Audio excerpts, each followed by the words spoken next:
here we go. This is one of my all-time favorite Mega Man boss battles. Now, I admit, it may not be wildly innovative, but there's something very cool about fighting your own evil doppelganger. What's really cool about this battle is that whatever weapon you use, your clone uses. So I'm using the Firestorm because, number one, it's got a very good rate of fire.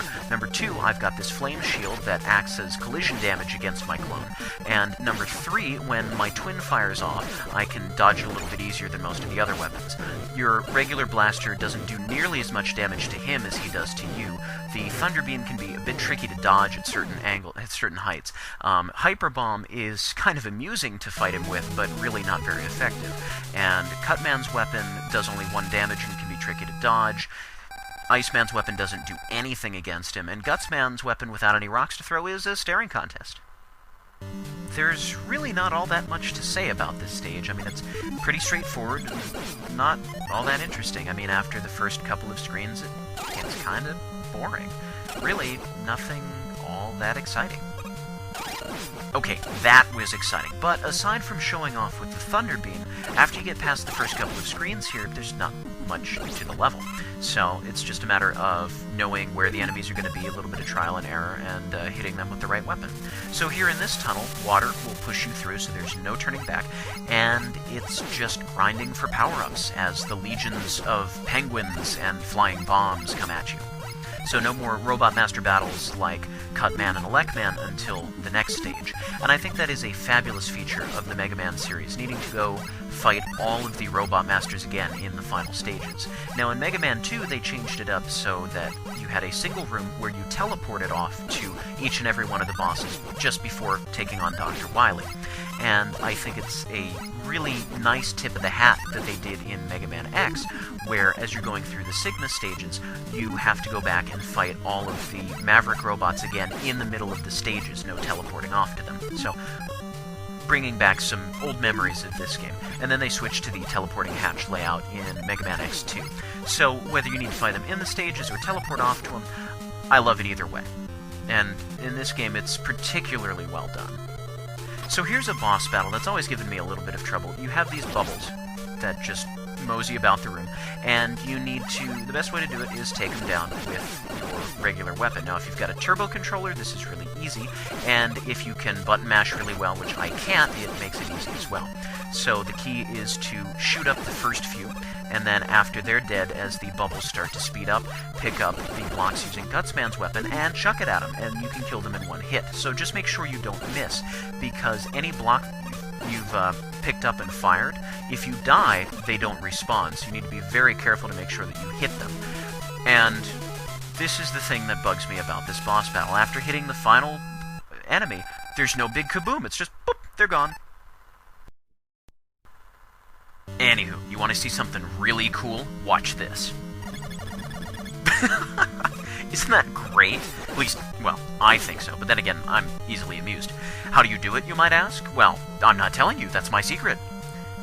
Okay, I'll tell you. When you first teleport into a stage, just hit the start button a bunch of times, and if your timing is right, you'll be able to do that multiple teleport blippy thing. It's fun. No, your eyes are not deceiving you. That is actually a ceiling filled with Gutsmans. Why? I don't think anybody knows. I mean, it just doesn't make any sense. The best explanation I can offer up is that maybe Dr. Wily was running low on budget, and so after a bunch of unsuccessful Gutsman prototypes that he never even bothered to paint, he, instead of scrapping them all, he decided to turn them into ceiling tiles. Sure, that works. Here's a section that's great for using the magnet beam, and that item that I just picked up restored all of my weapons energy, so you can really fire off weapons willy-nilly at this point. And getting across there with the magnet beam is really the safest way. The jumps are a bit tricky. Hey, it's time for Bomb Man. This is the boss battle gauntlet. 4 boss battles in a row with no breaks and no power-ups. And the best part is that if you die, you have to start all over at the beginning. Ooh. here's another thing that makes this battle tough. These teleporters, when you come out of them, you actually need to run forward, because obviously you can't jump and dodge any projectiles that come at you. So there's that little added bit of difficulty there. And as before, your controls lock up on you just as soon as the boss dies. So in these situations, it's even more imperative to stay out of the way of projectiles when you're applying the crushing blow to a boss. Like right here, can be extremely difficult to dodge that last round of ice slashers once your controls lock up. You gotta be very quick about it. And then we've got Gutsman here, who is... Now we're fighting him on a flat surface, and compared to last time, he falls much, much more quickly, because we're not standing on the boulders that had me elevated before the first time around. So, either way, all 4 bosses are dead, and that's one of the most difficult challenges in any of the classic Mega Man games. If you can beat that, you can really say that you've accomplished something.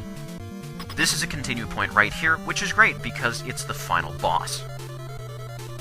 And this would be a really wonderful boss battle if it weren't for the fact that there's too much sprite flicker, so you can't always see what you're doing, and worse yet, the game has a tendency to slow down in certain spots, so it's inconsistent in its speed.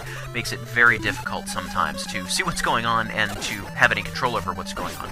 So you just do your best. Now, I've discovered a little bit too late in this battle, probably the best way to fight Wily is to stay pretty close to his machine and try and jump to lure those energy balls up to the top so you can run under them, because running under them is easier than trying to jump over them. And you can use the pause resume trick, but I'm trying to do it honestly. But will I survive? Am I going to make it? This does not look good. That would be a yes. Yeah, that's right, Dr. Wily. Beg for mercy. Plead for your forgiveness. Mega Man will not hear you. He closes his eyes. Nobody really knows what happens to Dr. Wily at this point. I mean, maybe Mega Man lets him off on good behavior, or maybe he gets thrown into a minimum security prison. Doesn't matter, because you beat him. Ta-da!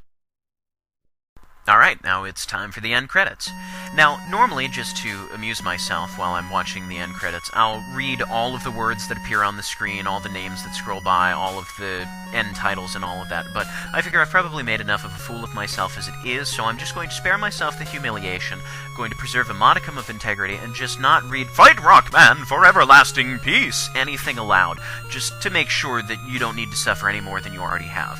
However, I encourage you to read any of the words aloud that fly by the bottom of the screen, like staff, in whatever ridiculous voices you can muster, because it's just that much more fun that way. It breathes a little more life into the end credits, which are always the same.